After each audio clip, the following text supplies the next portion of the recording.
This video is sponsored by Incogni. More on that in just a moment. What does it take to set a Guinness World Record? What does it take to do something that none of the billions of humans who have ever lived on the planet have done before? Well, that is something that I have done 4 times now in my life. I've set 4 Guinness World Records. 3, 2, 1, go.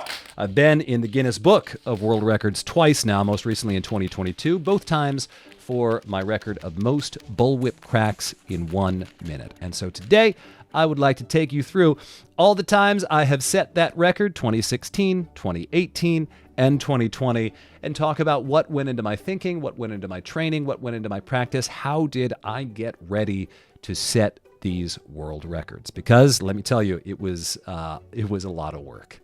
So I started thinking about doing this record in 2014, 2015. I attempted it for the first time in 2015.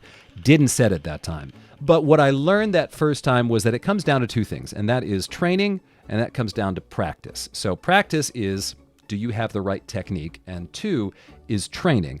Are you strong enough? Do you have the muscles to set the world record? So what I did was in 2015, I reached out to Guinness, and I had thought about doing this record for a little bit, and reached out to them, submitted an application to do a world record, and they came back with the rules and regulations. Now, this is something that Guinness does with all of its records. There are rules that you need to follow to make sure that you can't, find a loophole in the record, that you can't cheese the record, find the speed run strats to do the record no one's ever done before. And for this record, there's some really, really important ones. Number 1 is the size of the whip. There is a minimum size and length for the whip. And there are all sorts of restrictions on how wide the handle can be. You need to have a minimum length of the handle. You need to have a minimum length of the whip, the fall, the piece of string on the end of the whip that actually makes all the noise. We call it the popper. All of those are very strict rules. But then there's also another rule which was big for me, and that was the technique you use while cracking the whip is one called the volley. You have to use the volley in order for the cracks to count.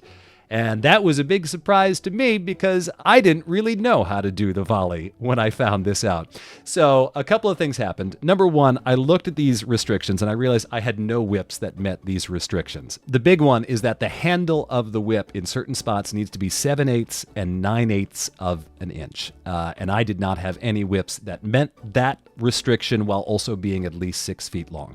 So what I did was I called up my regular whip maker and had him make me 2 new whips. The first whip I got was this one, and this is way too heavy for this record. This is a whip with, I think, a 12-inch handle.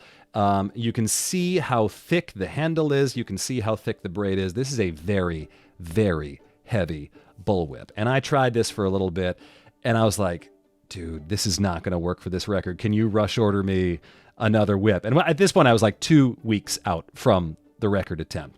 So he rush ordered me another whip, and the whip he came back with was this one. Now, this one's probably about half the weight as the previous one. It's still 6 feet. The handle is about an inch longer than the first one. But even still, this is still a pretty heavy whip. It's got a metal core to give it a little extra weight, to make it a little bit easier to crack. And this was the first whip that I tried with when the record was 257 cracks in 1 minute.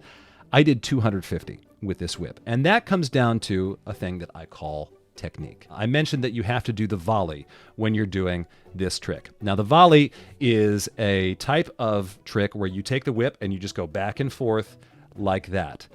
It's the fastest way to do this record, but at the time it was a trick that I didn't really know how to do because I had always used a different technique that my dad taught me where you just go over the top with the whip. And it's about as fast, about the same speed, and you get to use more of your body. So I wanted to use that technique instead. That was not the case. And here's the problem is when you mess up with the volley, what's going to happen is because you're going essentially over your arm, if you mess up, the whip can tangle around your arm. And when you're going for records where you're trying to get somewhere between 250 and 300 cracks, losing 2 seconds to untangling the whip means that you've lost probably 5 to 10 cracks. So I knew I needed to get better with the volley, and the first time I attempted this record, it was all about just learning that trick and making sure that I could do that trick. I still wasn't great on it, and it took me a lot of time to get it that I could actually go for 1 full minute without it tangling around my arm. The other big thing was training, getting strong enough to make sure that I could actually whip for an entire minute. So I'm going to take you through exactly my training routine. But before I talk about getting strong, let's take a moment to talk about how you can strengthen your online security and your online profile with Incogni. Now, Incogni is one of those services you might not think about off the top of your head, but it will go so far in improving your day-to-day life. So what it does, it scours the internet, finding data brokers who have your information and who sell that information to limit who can access things like your phone number, your home address, your social security number. All those items are available on some of these sites, and left unchecked, it means spam calls and, in some cases, even identity theft and fraud. Now, you could go through those websites manually and ask them to take it down, but that requires finding the websites, contacting them yourselves, jumping through the myriad hoops they've set up to prevent you from doing that exact thing. Incogni does all that for you, and in minutes. So I signed up. 5 minutes later, they had submitted more than 150 requests on my behalf. They'd saved me dozens of hours in the process. And when you sign up now using promo code Jacques, you'll get 60% off your first year. It's a no-brainer, and it's a cheap, easy way to protect your online identity and save yourself a bunch of time. Go check it out. But let's get back to the world record training. So when I first went for this record, I mentioned earlier, I was very, very small, muscle-wise. I was weighing in at about 170 pounds, which right now is probably about 12 or 13 pounds lighter than what I am right now, and about the same body fat percentage. So I knew I needed to hit the gym. I wasn't sure how to really start training, though, because I had never weight trained in my life. So I was going to the gym. I was like doing bicep curls, tricep curls, skull crushers, stuff like that to make my arms bigger. And that was really all I knew how to do. And it helped a little bit, but I started the process way too late. I started it in August for a record attempt in October. And as you might expect, that record attempt was not successful because of it. So what happened was, once I tried for that record in 2015 and I didn't get it in 2015, Adam Winrich, who had the record at 257, he built himself a new whip and he went and rebroke the record. He did 267. And I watched the video of him setting the record, and I was, one, very impressed by just his speed, his strength, and the consistency of the way he cracked the whip. But I also noticed that his whip was a little different than mine. So I called Adam and I asked him if he would be willing to make me a whip just like that so that I could go break his record, the record he had just set, so that I wouldn't break his record. And Adam, because he's the nicest man in the world, said yes. So Adam made me this whip. Now, this whip, the way he describes it is he designed it to be kind of a combination of a bull whip and a stock whip. Now, a bull whip is what you would think like a standard Indiana Jones whip would be. Usually, you're looking at an 8 to 10 inch handle, which is about this much. This handle is 19 inches long. And what that allows you to do is just kind of choke up on the handle just a little bit so that you can take a little bit of the weight off the whip. It's exactly 6 feet long. It has a lighter popper in it, and it's even lighter than the lighter whip that I had been using in 2015. So when I came back in 2016, I did about a summer of training this time. I definitely got stronger. I got to probably 178 pounds or so. I was able to do the record after a few tries because I kept tangling the whip around myself. I finally got it at King Richard's Fair, where I did 278 cracks in 2016. And it's one of those things that when you're doing the record, you can't count every crack. You don't know exactly what your count is while you're doing the record. You can kind of count every other crack, but at that point, you're only counting swings, because here's the thing. The whip needs to actually crack when you're doing this record, and in none of my attempts have I ever made the whip crack every single time I swung it back and forth. So what I was doing when I did that is I was just counting 1, 2, 3, 4, 5, 6. At times you can see me mouthing the number as I'm swinging the whip around. And what I counted was somewhere in the range of, I want to say, 288 or 290. And at that point, I knew that there was no way I had lost more than 20 cracks on my record attempt. As it turned out, I think I lost 11 cracks on the record attempt. So I think I counted 289, and the record ended up being 278. I felt really, really good about that. And then about 6 months later, Adam made himself another whip, and he broke that record with, I believe he was either 283 or 285. I want to say 283. So Adam reset the record. And so what I said to myself, I was like, well, I got to do this again. And I've got to train extra hard this time to make sure that I can break the record. So this time I gave myself about a year of going to the gym pretty regularly. And this time I got to, I would say, about 180, 85 pounds would be my guess. And this time I actually did a couple of leg days, actually worked muscles besides just the whipping muscles. Everyone thinks that the muscles that the whip touches are shoulders. It's not the shoulders. It's the biceps, it's the triceps, and more than anything else, it is the forearm. The forearm is what allows you to just get that extra little pop at the end on a whip and really get a crisp crack out of the whip. Say that 5 times fast. Crisp crack. But so I trained for this record for most of 2018. I started over the winter that year. I started around January and trained pretty much all of 2018. And even still, it took a long time to get it. I was so stressed out for this record. But I was able to get it one day when I just decided, you know what? Here's how I'm going to practice this time is I took off my shoes, I took off my vest, I took off like everything that was extraneous about my costume so I could just kind of like sit there and relax. And I just kind of went back and forth and just kind of zoned out while I was doing it. And when I finished, I knew I had gotten it. I was like, that's it. That's definitely the record. But I also, because I'd been practicing and training for so long, my reaction to finding I'd gotten the record was just kind of like, all right, we did it, fam. Good job, us. I was just more relieved than anything else. So I got it, and then a couple of years later, I thought about doing it again. And there was no reason for me to try and break my own record. Adam hadn't rebroken it. I just wanted to re-break it again so I wouldn't have to train anymore. In the back of my mind, I was starting to think I was getting older. I was now in my 30s, and I was starting to think like, all right, well, I've only got a few more years that I can actually do this record. The secret was I never stopped training after the 2018 record because I kind of expected Adam to try it again or expected someone else to try and break it or even successfully break it. I wanted to start at a better baseline of being in shape, which was about 180 pounds. And that's usually where I sit now when I haven't been really training for a while. But this time I knew I needed to level up my game. Before, my workouts were kind of like, just go to the gym, throw some weight around, see what works out. I didn't pay attention to my diet, didn't pay attention to my technique of the actual whipping.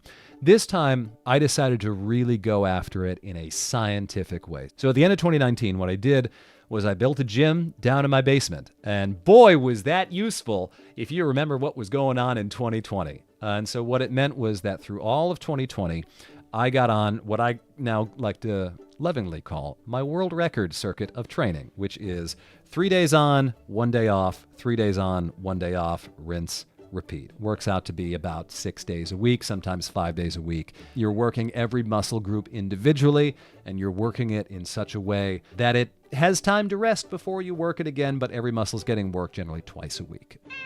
And once I did this, I found the gains grew exponentially, but what I think really helped the gains was I really paid attention to my nutrition this time. I looked at, okay, how many calories do I burn in a normal day? Somewhere between 23 and 2,500-ish. And then it was, okay, so if I want to put on weight, it means I need to be eating 3,000 calories a day. And for me, who generally eats pretty light and doesn't eat a whole lot of calorie-dense food, that was a struggle at first. But then I put on, maybe 10 pounds, let's say between January and April. Suddenly I had to lose some weight because I was finding that my body composition wasn't what I wanted it to be. And so I lost a few pounds, went back to the bulk, lost a few pounds. And I did this basically nonstop from November up to, I would say, about September. September 6th, 2020 was when I did the actual record. I slowed down on the training a little bit towards the end just to make sure that my muscles were where I needed to be. But I hit this moment in July or August of that year when I knew that I had trained enough. And that was, I went into my backyard and I did a practice run of the record, and I got somewhere in the range of 312. And I knew when I did that, I was like, oh, okay, I think we've got this. But I was still really nervous about this because I had dislocated this shoulder 3 times, most recently in September of 2019. And that meant that my shoulder was just really prone to popping out. And I was scheduled to have a shoulder surgery to tighten everything up, fix the tear in my labrum here at the end of September. And I knew I needed to get this record done before that surgery, because after that surgery, I was going to lose everything. And boy, did I lose everything. I lost 20 pounds in about 5 weeks or so. What I did was worked out all the time, paid attention to nutrition, made sure I was getting at least 30 grams of protein with every single meal, and just made training for this record the main part of my life. I think what I settled on at the end of my training was about 6'1", 195 pounds. And that's about as big as I have ever been, and about as big as I will probably ever be, because I don't plan on getting back to that weight ever again. Towards the end of the diet, it was really becoming a struggle to make sure I was eating enough. As you put on weight, you got to eat more, and especially as your muscles get bigger, you need to eat more protein to make sure that they keep growing. I was getting real sick of it, and also my basement gym doesn't have air conditioning. Working out in the summer is not a fun time. I remember coming back up from a workout one day, and my wife was working at her computer, and she goes, "Did you just get out of a shower?" I'm like, "No, I just finished a workout." And the way I divided up my 3 days on, 1 day off was it would be an arm day one day, and arms would be biceps, triceps, forearms. Then I would do a leg day the next day, and then I would do a chest and core day at the same time. So chest, I would always combine with the upper back, basically do a pushing exercise, do a pulling exercise, where, bench press and then rows, just to make sure I was keeping everything roughly balanced. And I would also use my legs in the record because I could kind of plant my legs and kind of rock back and forth on them just to add a little bit of a counterweight to the whip as I'm swinging it back and forth. And because I was so nervous about this record, what you'll notice is at the end of it, I was just over the moon. You see me, I just immediately go, yes! Because I knew I had gotten it on that attempt, and I knew that we were good. And one of the things you need to do is you need to measure the whip on camera for Guinness to make sure that it meets all the restrictions, even though it's the same whip I'd used for the other 2 successful attempts. So I had to have my judges come on over, measure the whip, as I tried to catch my breath after doing that. And that's how we did it. That's how I set a Guinness World Record. People love to ask me if I'm upset that I didn't get 300 cracks in that. I only got 298 cracks, and let me tell you. So I did 3 attempts that day. The attempt that ended up getting submitted was my first attempt. But my second attempt, I was on pace for 310 cracks in that run. And with 5 seconds left, the whip tangled around my arm. And I don't know how good you are at math, but if you divide 300 by 60, the number of seconds in a minute, that's 5 cracks per second, which means at the pace that I was going, I lost 25 cracks at the last minute. I was not happy. So my advice to you, if you ever want to set a Guinness World Record, start training and start practicing. And depending on how high the bar has been set for that record, you may be doing a lot of working out. You may be doing a lot of practice. That may be your life for a year, 2 years. In my case, basically my life for 3 or 4 years there. But I wish you the best of luck. It is a lot of fun. It is not something I ever want to do ever again in my life, especially as I'm getting older. But, who knows? Maybe I'll work out a lot one day and we'll decide to go for it. Yeah, right. Thanks again to Incogni for sponsoring this video. Remember, use promo code Jacques at the link in the description to get 60% off your first year. And as always, thank you to my patrons on Patreon for supporting me in all that I do. You guys are the best. Cheers. Toss a coin to your whipper, or maybe a 20, or maybe a 20.